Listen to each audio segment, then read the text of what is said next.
Happy New Year! Well, another year's gone by. And I'm quite sure that all of you that's listening right now and watching right now has kept up with those resolutions and those goals and that path that you've been wanting to take for the last year, and you've been totally successful in it, right?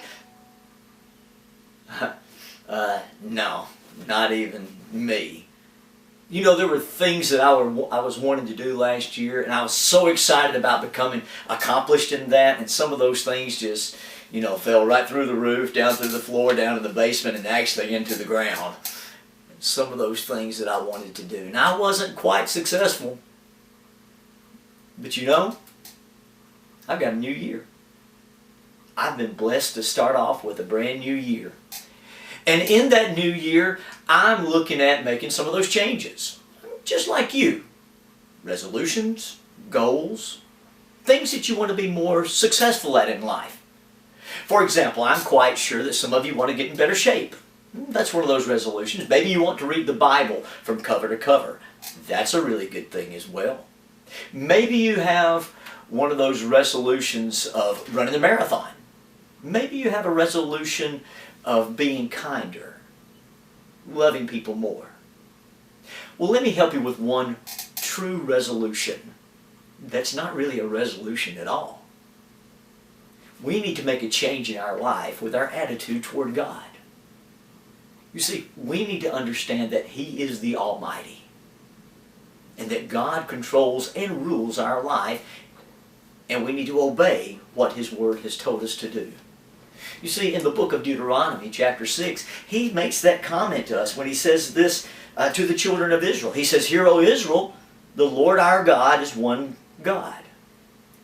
And you will love the Lord your God with all your heart, all your soul, all your mind, and all your strength."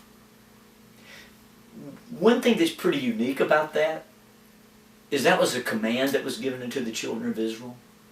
And that command still goes forward to today. To love the Lord your God with all your heart, soul, mind, and strength. Well, it's even supposed to be even in our families.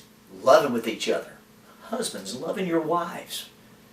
Because we love God, because we have God, we can love our wives. We can love our children. In fact, even in that same chapter right there in Deuteronomy, He makes this comment. He said, "You will love the Lord your God with all your heart, soul, mind, and these words which I command you this day will be in your heart." It's supposed to be something we're doing every day. And He says, "You will teach them diligently unto your children. You will talk of them when you will walk into the house, and when you walk by the way, when you lie down, and when you rise up." I think He's really telling us that it's supposed to be a way of life for us. Loving God in a way of life for us. And that's something we're supposed to be doing. Sharing it with our children. Sharing it with our family. And not only with our children and with our family around us, we need to be sharing it to the world. In fact, when Jesus was asked that very question, "Jesus, what is the greatest commandment?" He repeated that from Deuteronomy chapter 6. To love the Lord your God with all your heart, soul, mind, and strength. And then He added to that. And He said, the second greatest command is this: to love your neighbor as yourself.